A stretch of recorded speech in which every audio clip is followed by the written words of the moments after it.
We have breaking news out of the world of college basketball. Rick Pitino has been hired by St. John's, so he will leave Iona and take over the coaching job at St. John's. They went 18 and 15 this past season. He replaced Mike Anderson, who'd been there since 2019. Pitino, of course, the 70-year-old, taken 5 teams to the NCAA tournament: Boston University, Providence, Kentucky, Louisville, and Iona, and he now takes over St. John's program, looking to get them back into the NCAA tournament and competing for national championships.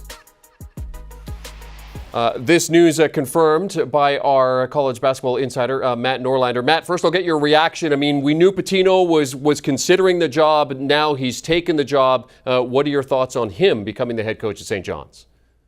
My thoughts are the Big East is on fire right now. Big picture, it still has teams in the NCAA tournament. Ed Cooley off to Georgetown, and now Rick Pitino off to St. John's. Means that he should not have to relocate, living right there on wing foot. And after 3 years at Iona, he is taking over St. John's, making the grand return to Madison Square Garden, where he coached the New York Knicks back in the 1980s.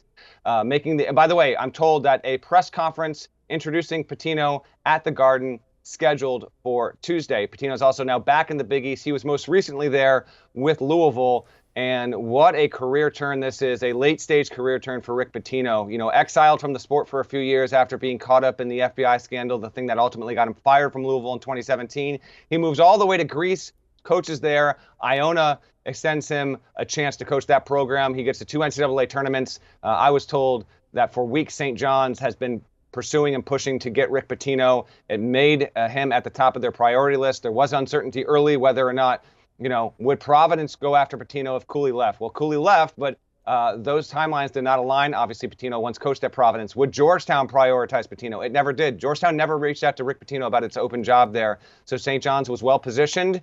And Rick Pitino and Madison Square Garden.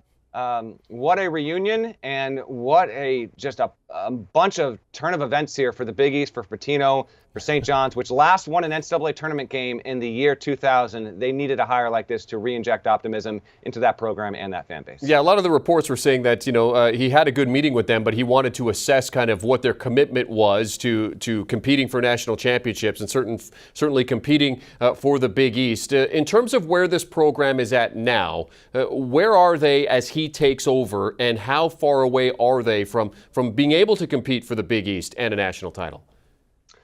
Yeah, St. John's is a middling program right now, but in speaking with sources over the past 48 hours, St. John's has come heavy with what you just referenced, Jeremy, a big-time contract. I'm told it's somewhere in the neighborhood of $20 million, maybe a little less, maybe a little bit more, but the money wasn't the biggest thing for Rick Pitino. It was the NIL situation, it was the salary pool for his assistants and who's going to come on and join him there, and getting that. And in this transfer portal, theoretically, the roster could be flipped in a year, and their situation could have them in the NCAA tournament next year. Now, that's not a guarantee. It's going to be hard. The Big East is a really good league, and now, from a coaching perspective, it's as wowing and as credentialed as any conference in the country.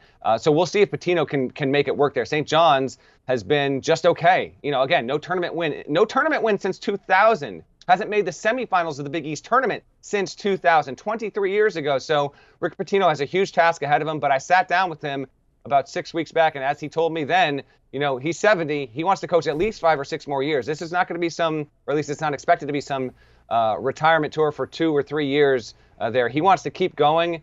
He feels very healthy. He feels very invigorated. And so St. John's hopes that it can get right back in the mix nationally. And I would say there was no better hire it possibly could have made than Rick Pitino, and they got it done on Monday. Do you want a sports network that delivers everything that matters about the game? The highlights, the picks, the instant analysis, no yelling, no fake debates, no politics.